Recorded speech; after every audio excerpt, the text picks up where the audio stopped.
Hello friends, welcome to the channel street torque. ഇന്നത്തെ video ട്രയംഫിൻ്റെ scramble 400Xനെ കുറിച്ചാണ്. ട്രയംഫ് സ്ട്രീറ്റ് 400ൻ്റെ ഒരു അഡ്വഞ്ചർ വേരിയൻ്റ് ആയിട്ട് നമുക്ക് ഈ ബൈക്കിനെ കാണാം. ഒരു പ്യുവർ സ്ക്രാംബ്ലർ മോഡൽ. ഒരു ഡിജിറ്റൽ അനലോഗ് മീറ്ററാണ് ഇതിന് വരുന്നത്. അത്യാവശ്യം എല്ലാ ഫീച്ചേഴ്സും അതിൽ ഉൾക്കൊള്ളിച്ചിട്ടുണ്ട്.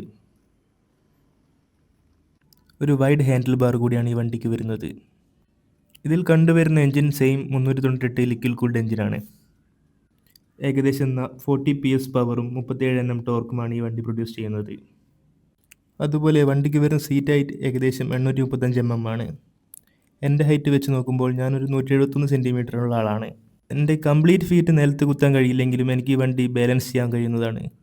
ടോ ടു ടോ നിലത്ത് കുത്താൻ കഴിയും. അതുപോലെ റൈഡർക്കും പില്ലിയൺക്കും ഒരുപോലെ കംഫർട്ട് തരുന്ന മികച്ച ഒരു സീറ്റാണ് ഈ വണ്ടിയിൽ വരുന്നത്.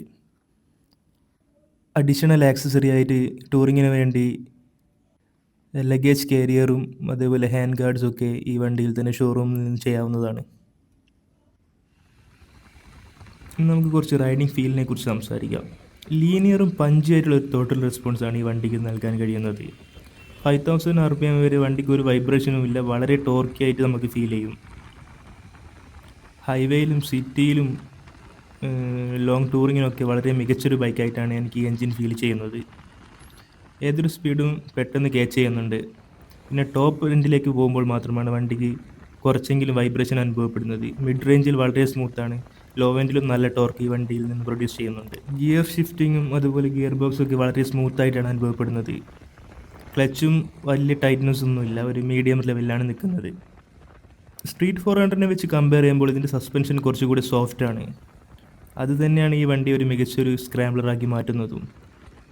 നമ്മുടെ ഈ റോഡുകൾക്കും പൊട്ടിപ്പൊളിഞ്ഞ റോഡുകൾക്കൊക്കെ ഈ വണ്ടി തരുന്നത് മികച്ചൊരു കംഫർട്ടാണ്. കാരണം ചെറിയ ചെറിയ ബംപ്സും പോട്ട് ഹോൾസും ഒക്കെ ഈ വണ്ടി ഈസി ആയിട്ട് മാനേജ് ചെയ്യുന്നുണ്ട്. ഒരു റെഗുലർ ഓഫ് റോഡർ ബൈക്കായിട്ട് നമുക്കിതിനെ കൺസിഡർ ചെയ്യാൻ കഴിയില്ലെങ്കിലും നമ്മുടെ റോഡുകൾക്ക് ഏറ്റവും മികച്ചൊരു ബൈക്കാണ് ഇത്. വണ്ടി സിറ്റിയിലൊക്കെ കുറച്ച് ഹെവി ആയിട്ട് ഫീൽ ചെയ്യുമെങ്കിലും ഹൈവേയിൽ വളരെ സ്മൂത്താണ്. ഈ വണ്ടിയുടെ എടുത്തു പറയേണ്ട ഒരു കാര്യമാണ് ഈ വണ്ടിയുടെ റൈഡിംഗ് പോസ്ചർ. വളരെ അപ്രൈറ്റ് ആയിട്ടുള്ള ഒരു റൈഡിംഗ് പോസ്ചറാണ് ഈ വണ്ടിക്ക് വരുന്നത്. കോൺഫിഡൻസ് ഇൻസ്പയറിംഗ് ആയിട്ടുള്ള ഒരു റൈഡിംഗ് പോസ്ചർ. നമുക്ക് നിന്നോടിക്കാനായാലും ഇരുന്നോടിക്കാനായാലും എത്ര ദൂരം വേണമെങ്കിലും ഓടിക്കാനായാലും യാതൊരുവിധ ബുദ്ധിമുട്ടും ഉണ്ടാക്കുന്ന രീതിയിലല്ല ഇതിൻ്റെ റൈഡിംഗ് പോസ്ചർ. ആകെയുള്ളൊരു പോരായ്മ വെച്ചാൽ വിൻഡ് സ്ക്രീൻ കുറച്ച് ചെറുതായതിനാൽ ഹൈ സ്പീഡ്സിൽ കുറച്ച് വിൻഡ് നോയ്സ് വരും. അതൊഴിച്ചു കഴിഞ്ഞാൽ വളരെ മികച്ചൊരു സ്ക്രാംബ്ലർ ബൈക്കായിട്ട് തന്നെ നമുക്ക് ഈ വണ്ടിയെ കരുതാം. ഒരു ഓഫ് റോഡ് സെഗ്മെൻറ്റിൽ റോയൽ എൻഫീൽഡ് ഹിമാലയനുമായിട്ടോ അല്ലെങ്കിൽ ഒരു എക്സ്പൾസ് ലെവൽ ഓഫ് റോഡ് കാപ്പബിലിറ്റിയോ ഈ വണ്ടിയിൽ നിന്ന് നമുക്ക് പ്രതീക്ഷിക്കാനാവില്ല. പക്ഷേ സ്ക്രാമ്പിൾ ഡിപ്പാർട്ട്മെൻറ്റിൽ നമ്പർ 1 ബൈക്കായിട്ട് തന്നെ നമുക്ക് ഇതിനെ കാണാം.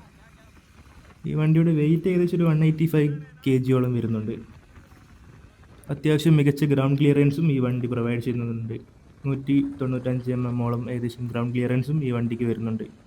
നമ്മുടെ റോഡുകൾക്ക് അത് അത്യാവശ്യമാണ്. ടാങ്ക് കപ്പാസിറ്റി നോക്കുകയാണെങ്കിൽ ഏകദേശം ഒരു 13-12 ലിറ്ററോളം ടാങ്ക് കപ്പാസിറ്റിയും ഈ വണ്ടിയിൽ വരുന്നുണ്ട്. ഒക്കേഷണൽ ടൂറിങ്ങിനും ലോങ് ഡിസ്റ്റൻസ് ടൂറിങ്ങിനും ഒക്കെ വളരെ മികച്ചൊരു ബൈക്കായിട്ടാണ് എനിക്ക് ഈ ബൈക്ക് തോന്നുന്നത്. അപ്പോൾ നിങ്ങൾക്ക് സിറ്റിയിലും അതേപോലെ ഹൈവേയിലും ടൂറിങ്ങിനും അതേപോലെ റെഗുലർ റൈഡിങ്ങിനൊക്കെ യൂസ് ചെയ്യാൻ വേണ്ടി നോക്കാൻ പറ്റുന്ന മികച്ച വണ്ടികളിൽ ഒരു വണ്ടിയാണിത്. ഒരു 150 അല്ലെങ്കിൽ ഒരു 200 cc നിന്ന് അപ്ഗ്രേഡ് ചെയ്യുന്നവർക്കും ഈ വണ്ടി കൺസിഡർ ചെയ്യാവുന്നതാണ്. കാരണം ഒരു മികച്ച ഓഫ് റോഡർ എന്നല്ല, ഒരു സിംഗിൾ ബൈക്ക് മാത്രം മെയിൻറ്റെയിൻ ചെയ്യുന്ന ഒരാൾക്ക് എല്ലാ രീതിയിലും ഉപയോഗിക്കാൻ പറ്റുന്ന ഒരു ക്യാരക്ടറുള്ള ഒരു റെട്രോ ഫീൽ തരുന്ന അതുപോലെ ഒരു മികച്ചൊരു സ്ക്രാംബ്ലറായിട്ടാണ് എനിക്ക് ഈ വണ്ടിയെ കാണാൻ കഴിയുന്നത്. ഒരു 5000-6000 RPM വരെ ആരെയും അടുപ്പിക്കുന്ന രീതിയിലല്ല ഇതിൻ്റെ പെർഫോമൻസ്. നല്ല മികച്ചൊരു രീതിയിലുള്ള പഞ്ച് നമുക്ക് ഈ എൻജിൻ തരുന്നുണ്ട്. ഒട്ടും തന്നെ മടുപ്പിക്കുന്ന രീതിയിലല്ല ഇതിൻ്റെ പെർഫോമൻസ് വരുന്നത്. അതുപോലെ ഇതിൻ്റെ സസ്പെൻഷൻ ആണെങ്കിലും ആ രീതിയിലാണ് ഓരോ ഹമ്പും ഓരോ പോട്ട് ഹോളും ഒക്കെ ടേക്ക് കെയർ ചെയ്യുന്നത്. അപ്പോൾ ഈ വണ്ടി എടുക്കാമെന്നോ അല്ലെങ്കിൽ 400 cc വണ്ടികൾ അന്വേഷിക്കുന്നവരോ എടുക്കുന്നതിന് മുന്നേ ഈ വണ്ടി ഒന്ന് ടെസ്റ്റ് ഡ്രൈവ് ചെയ്യണമെന്നാണ് എൻ്റെ ഒരു അഭിപ്രായം. കാരണം ടെസ്റ്റ് ഡ്രൈവ് അടിച്ചാൽ ഇതിൻ്റെ ഒരു ഫീൽ മനസ്സിലാവുള്ളൂ. ഈ വണ്ടി തരുന്നൊരു കോൺഫിഡൻസ് വേറെ ലെവലാണ്. അപ്പോൾ ട്രയംഫിൻ്റെ അല്ലെങ്കിൽ ഈ 400 സീരീസിലെ ഏത് ബൈക്കാണ് നിങ്ങൾക്ക് ഇഷ്ടപ്പെട്ടതെന്ന് കമൻറ്റ് ചെയ്യുക. ഇത്തരം ബൈക്കുകളുമായി ബന്ധപ്പെട്ട കൂടുതൽ വീഡിയോകൾക്കായി എൻ്റെ ചാനൽ സബ്സ്ക്രൈബ് ചെയ്യുക, സപ്പോർട്ട് ചെയ്യുക. Thank you for watching this video.